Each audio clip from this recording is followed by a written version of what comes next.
All right, today we're driving my good friend Scooter's 2006 Mustang GT.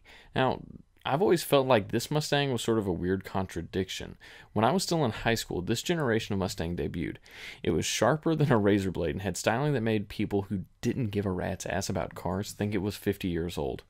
Just like the original Mustangs, this generation sold like hotcakes and set a new standard for modern muscle, with the new Challenger and Camaro following its old but new styling ideals.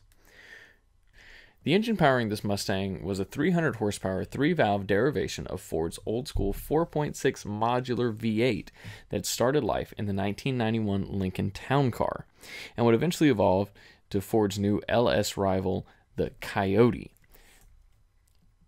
Can I take a moment to complain about something? This Mustang came out the same year as the Aussie-American GTO. That car had 50, then 100 more horsepower from the factory, independent rear suspension, and in my humble and super biased opinion, looked awesome. Yet the Mustang buried it. In my mind, it was always the style of the Mustang versus the substance of the GTO. Other things came into play, like price and just general. I mean, everybody liked the looks of the new Mustang. That was the style. GM sort of misplaced the GTO.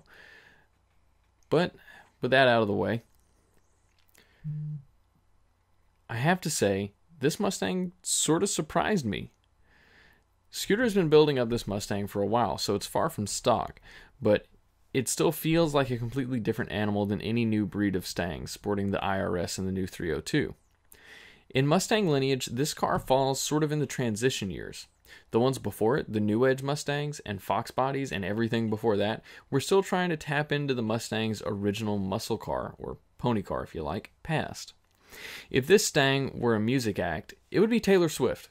Bear with me here. Taylor Swift when she was still getting some play on country stations but was starting to get sort of pop. And much like T. Sweezy, the Mustang has transitioned to a new genre, sports car territory, with its latest generations, and even into supercar handling territory with a GT350 and GT350R. So, armed with only 3 valves per cylinder and a lonely single overhead cam, how does this Mustang feel on the road? The 4.6 Mustangs make gobs of torque, and the old school live axle in the rear always puts that torque to the ground, and the motor makes all the correct V8 noises. The transmission is a workout. The shifter requires a heavy and hard hand to make full blast shifts from first to second. The steering is heavy and the brakes bite like those German Shepherd police dogs that fly through the air, bite criminals in the face and slam them in the dirt. What Scooter has made is a no-nonsense man car. It's a track car that allows you to drive it day to day, but when you push it, this pony car is more of a bucking bronco than a one-trick pony. This Mustang actually won me over because it's so involved. In the world where more and more driver aids and electronic power steering are coming into play, this car is a breath of fresh air. It makes noises when you drive, not, oh god, my car is falling apart noises, but it makes those mechanical buzzes and hums that you don't get anymore. It's communicating to you. You are an integral part of the car. So, if I were to spend my money on a Mustang,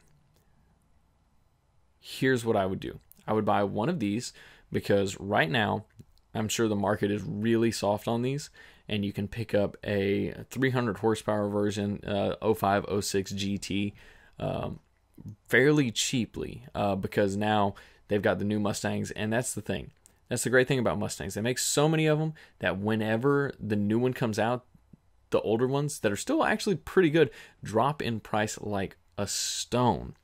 I haven't looked myself, but I'm sure you can get a really lower mileage, less than 100,000 mile, one of these with a V8 for probably around 10 grand. And if I'm wrong, I'm sorry, but I'm sure there are some out there for about that price. And then you can go to town and spend the money that you would have spent on a brand new Mustang, doing the same sort of modifications that Scooter has, stiffening up the chassis, improving the brakes, and maybe even trying to get a little more power out of it. And then guess what? You've got a fast, capable car that can, in a pinch, fit 4 people. So, yeah, I guess you can't go wrong.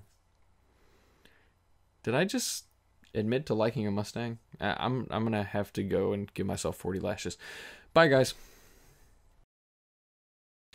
Hey, if you enjoyed this video and like more, please subscribe, give us a thumbs up, and leave a comment. Always looking for input from you guys. And hey, thanks for watching.